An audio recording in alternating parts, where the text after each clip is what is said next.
അല്ലാഹു ജല്ല ജലാലുഹു ആ അല്ലാഹുവിലേക്ക് മനസ്സ് തിരിഞ്ഞപ്പോൾ മഹാന്മാർ ഞാനൊരുള്ളതിൽ പറയാനില്ല, അല്ലാഹുവേ നീ തന്നെയാണുള്ളവൻ എന്നവർ പ്രഖ്യാപിച്ചു. അവർ ചിലപ്പോൾ പറഞ്ഞു ഹാ ഹൂ ഹീ ഹൈ, ഹാ അറിയണം, ഹൂ അവൻ, ഹീ പറയണം, ഹൈ അവനെന്നും ഹയാത്തുള്ളവനാണ്, അവനെന്നും ഹയാത്തുള്ളവനാണ്. അല്ലാഹു ലാ ഇലാഹ ഇല്ലാ ഹുവൽ ഹയ്യുൽ ഖയ്യൂം. ആയത്തുൽ കുർസി അല്ലാഹ്, അതിന്റെ തുടക്കം തന്നെ അതാണ്.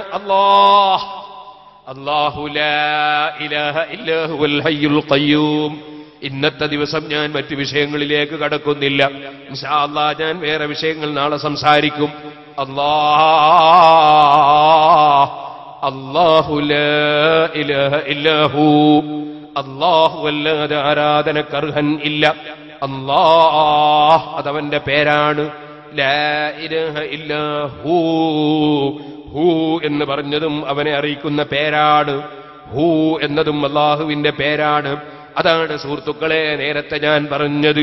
മഹാന്മാർ അവരെ മനസ്സ് അല്ലാഹുവിലേക്ക് ലയിച്ചപ്പോൾ അവരങ്ങ് പറഞ്ഞു ഹാ അറിയണം, ഹൂ ഹാ ഹീ ഹൂ ഹൈ, ഹാ ഹൂ ഹീ ഹൈ, ഹാ അറിയണം, ഹൂ അല്ലാഹു ലാ ഇലാഹ ഇല്ലാ ഹൂ. അല്ലാഹ് അവൻ തന്നെ പറഞ്ഞ പേരാണ്. ഹൂ എന്നത് അല്ലാഹ് എന്നാണ് അതിന് ഉദ്ദേശിക്കുന്നത്. അല്ലാഹ് ഹീ പറയണം, ഹൈ അവനെന്നും ഹയാത്തുള്ളവനാണ്. അതാണ് അല്ലാഹു ലാ ഇലാഹ ഇല്ലാ ഹു, അല്ലാഹു അല്ലാതെ ആരാധനക്കർഹനില്ല. അൽ ഹയ്യുൽ ഖയ്യൂം അവനെന്നും ഹയാത്തുള്ളവനാണ്.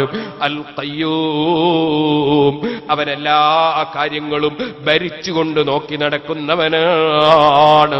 അതുകൊണ്ട് തന്നെ ആകാശങ്ങളെയും ഭൂമികളെയും ചന്ദ്രനെയും സൂര്യനെയും നക്ഷത്രങ്ങളെയും ഗാലക്സികളെയും സസ്യങ്ങളെയും മത്സ്യങ്ങളെയും മലക്കുകളെയും മനുഷ്യരെയും ജിന്നുകളെയും ഉറുമ്പുകളെയും ആനകളെയും പരലുകളെയും തിമിംഗലങ്ങളെയും ലോകത്തുള്ള മുഴുവൻ സൃഷ്ടികളെയും സൃഷ്ടിച്ച് പോറ്റി വളർത്തുന്ന നാഥനായ റബ്ബ്, ആ റബ്ബ് സുഹൃത്തേ അവനൊരിക്കലും തന്നെ സൃഷ്ടികൾക്കുള്ള ഒരു വിശേഷണവും അവനില്ല.